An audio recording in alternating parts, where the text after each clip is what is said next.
There is this invisible script we are all handed the moment we are born. It dictates exactly how our lives are supposed to unfold. First comes school, then comes a career, then comes love, marriage, a mortgage, and finally, a baby carriage. But lately, it feels like someone took that script, threw it in a blender, and hit the highest speed setting. That is the perfect way to describe it. We are living in an era of chronological chaos. The traditional timeline has completely collapsed. You have people getting married at 22 and people having their first child at 45. And the overarching anxiety behind all of this is biology. The human body has an expiration date on its peak performance, but modern society requires decades of education and financial grinding before you can even afford to buy a house, let alone raise a child in one. Exactly. It brings up this massive, almost existential question. Is it actually preferable to marry and have kids at an older age? If we look at the raw biology, our health generally declines as we age. Energy levels drop, risks increase, and chasing a toddler when your lower back is already staging a protest sounds like a nightmare. So, let's break this down from the very beginning. At what age should a person start dating? And more importantly, when should they stop, lock it in, and settle down? If we are talking purely about biology and evolutionary design, the human body is primed for reproduction in the late teens and early 20s. But if you look at the emotional maturity and financial stability of the average 20-year-old today, handing them a baby is a terrifying concept. I would argue that dating should start in the late teens, not to find a spouse, but to gather data. Dating in your teens and 20s is essentially market research. You are figuring out what you value, what your boundaries are, and how to communicate. Market research. I love that.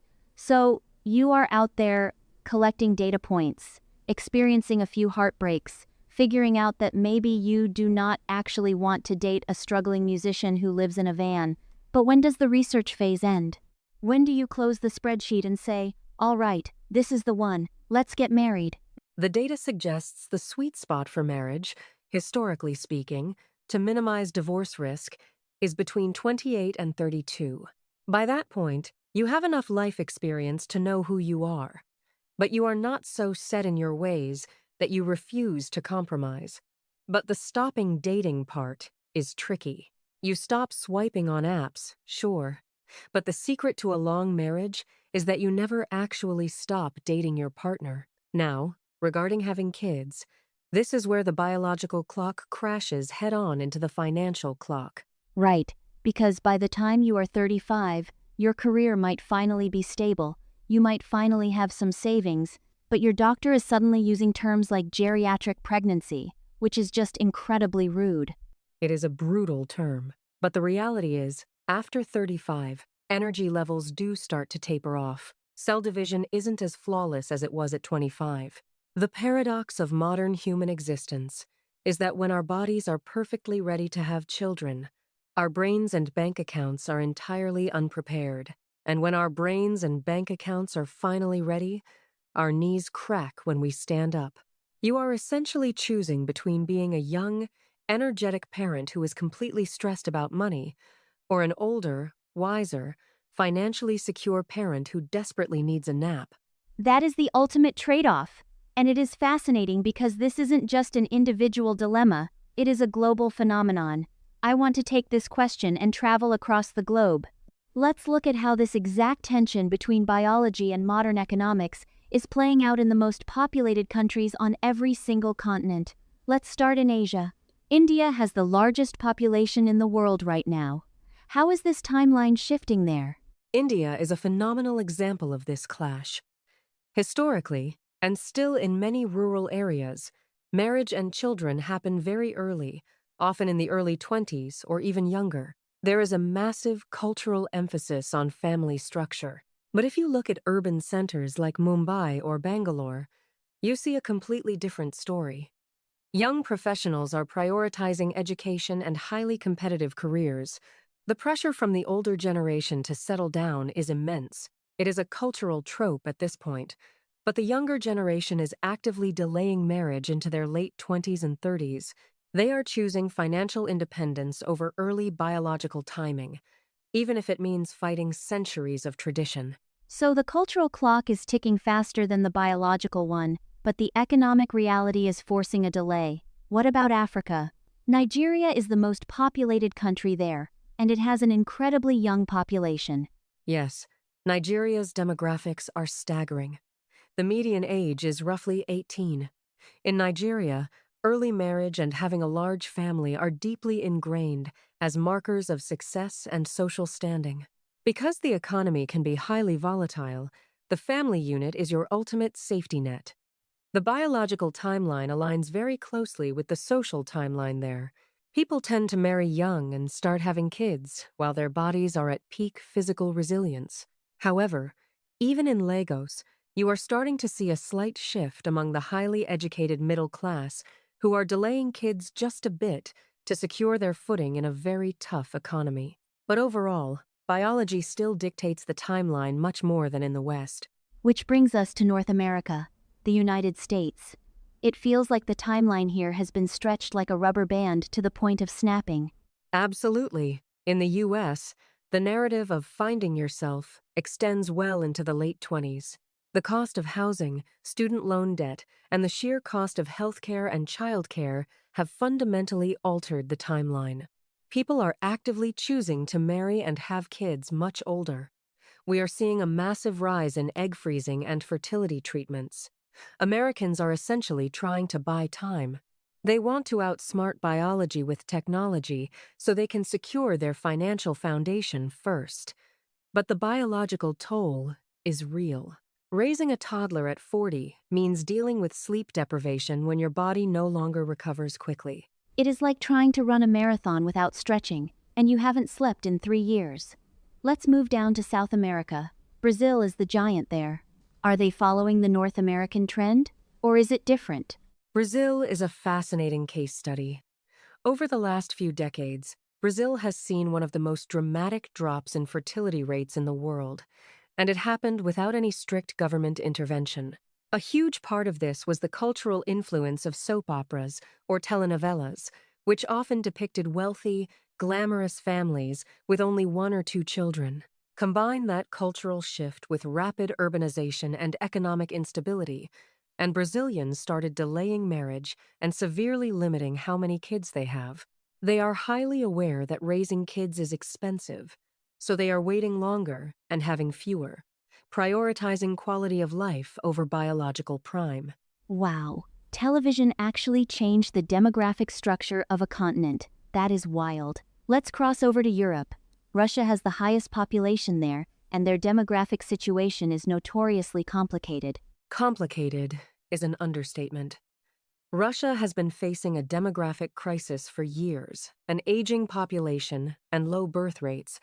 The government is actually offering financial incentives, literally paying couples to have children, trying to push them to start younger. They want people to align with that early biological clock. But the citizens are hesitant. Economic sanctions, political uncertainty, and the high cost of living make young Russians very reluctant to bring children into the world early. So you have the state aggressively pushing for early marriage and kids, while the individuals are hitting the brakes because they feel they lack the stability required. It is a profound disconnect between what the state needs and what the individual feels they can survive. All right, we have to cover Oceania, Australia. Beautiful beaches, terrifying spiders, and a notorious housing market. The housing market in Australia is the ultimate biological clock blocker. In cities like Sydney and Melbourne, property prices are astronomical.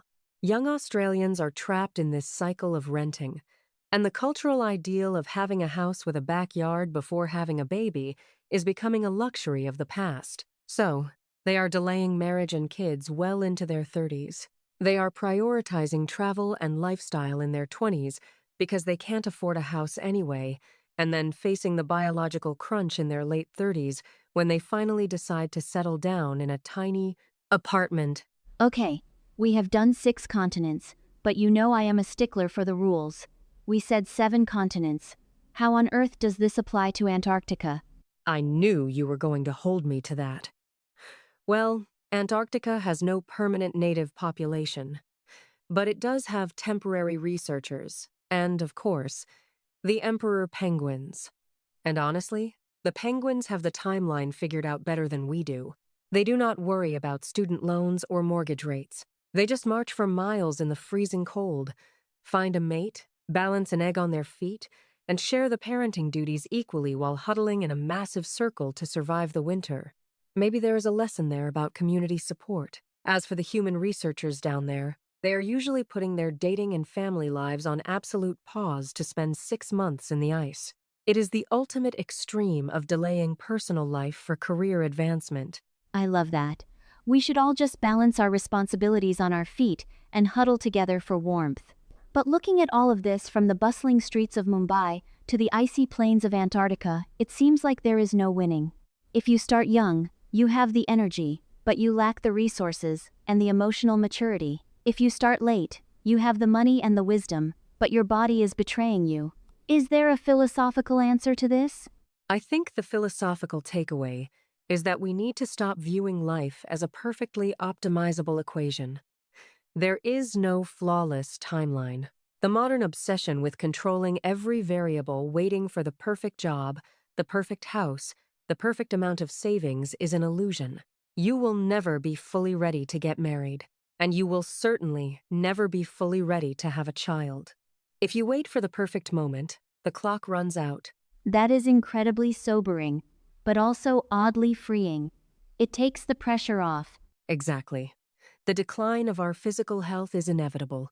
Whether you have a child at 25 or 40, your knees are eventually going to hurt.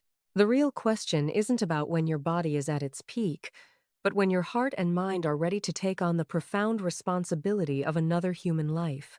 Older parents might be physically tired, but they often bring a sense of calm and perspective that young parents simply haven't had time to develop. They know what matters, and they don't sweat the small stuff. Because they are too tired to sweat the small stuff.